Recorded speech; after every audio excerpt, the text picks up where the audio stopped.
আপনি কি জানেন কোরআন নিয়ে কোন ফেরেশতা পৃথিবীতে এসেছিল? জানেন ফেরেশতার নাম কি বলেন তো? জিবরিল আলাইহিস সালাম।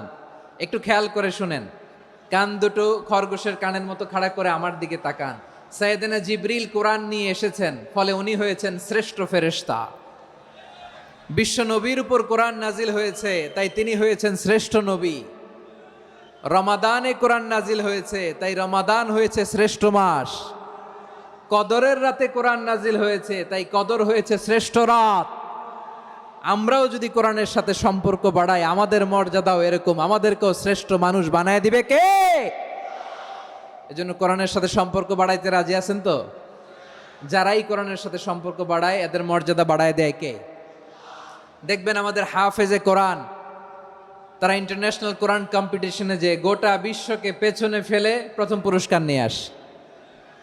এত ছোট ছোট বাচ্চা, ও সমাজ বোঝে না, রাজনীতি বোঝে না, টাকা পয়সা বোঝে না, কিচ্ছু বোঝে না, কিন্তু গোটা বিশ্বে ওকে সম্মানের চেয়ারে আসীন করেছে কে?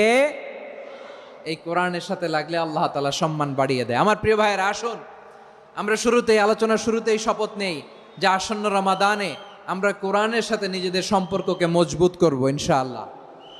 সবাই বলুন ইনশাআল্লাহ।